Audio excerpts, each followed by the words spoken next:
Frères et sœurs, en ce dimanche des Rameaux, l'Église nous propose trois textes pour notre méditation. Le premier texte est tiré du livre du prophète Isaïe au chapitre 50, versets 4 à 7. Et le deuxième est tiré de la lettre de Saint Paul apôtre aux Philippiens, chapitre 2, versets 6 à 11.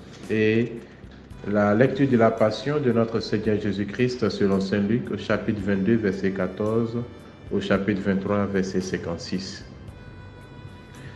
À travers donc ces textes, trois idées se dégagent pour ma part de ces lectures en ce dimanche des Rameaux de l'année C.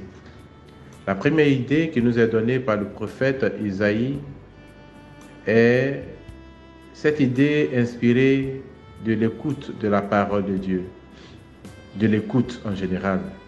Écoute Israël, écoutez. Et c'est de cette écoute justement que va naître la foi. La foi, c'est-à-dire la persévérance. C'est-à-dire l'assurance que Dieu est avec nous et que Dieu ne nous quitte jamais.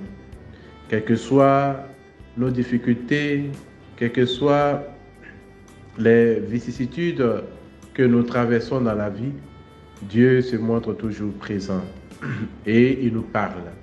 Nous avons donc à écouter la voix de Dieu afin de ne pas nous égarer, pour que nous puissions rester toujours connectés à Dieu qui vient donc nous délivrer de nos difficultés.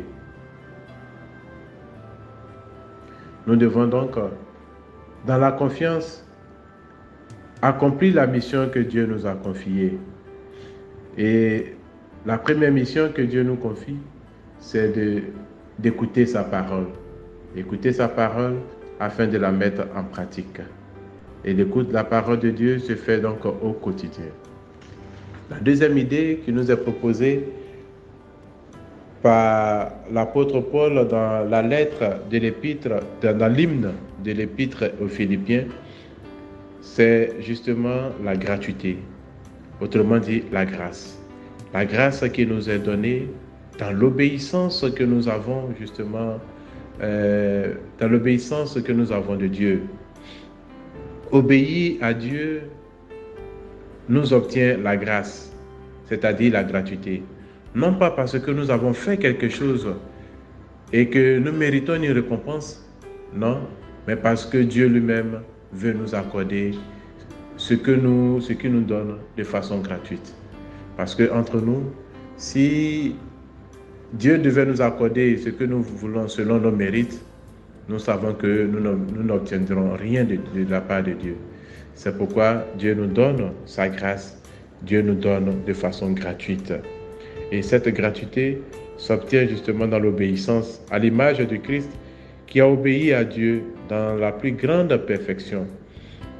Il n'a pas fait semblant d'être Dieu et de manifester cette divinité dans les difficultés de la vie qu'il traversait. Non, Jésus a vécu pleinement homme sur cette terre dans l'obéissance à la volonté de Dieu. Et cette volonté, c'était d'aller jusqu'à la croix afin de pouvoir nous racheter à Dieu. Et c'est cette troisième idée que Saint Luc nous propose dans la lecture de la Passion. Et l'idée, c'est l'amour des autres, quoi qu'il en coûte, et surtout le pardon. Pardonner même à nos ennemis, comme Jésus a osé pardonner à ceux qui le clouaient sur la croix, quand il a dit « Père, pardonne-leur, car ils ne savent pas ce qu'ils font. » Ils ne savent pas ce qu'ils font, ils tuent Dieu. C'est Dieu qu'ils mettent en croix. C'est Dieu qu'ils tuent hors de la ville sainte. C'est Dieu qu'ils maltraitent ainsi. Ils ne savent pas ce qu'ils font.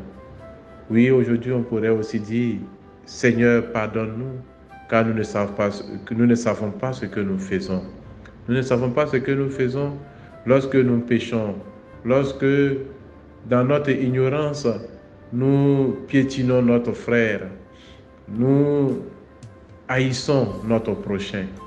Père, pardonne-nous nos offenses, comme nous le disons dans la prière de notre Père. Jésus, souviens-toi de nous quand tu viendras inaugurer ton règne.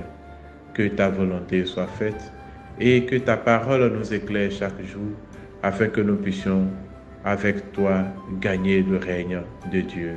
Amen.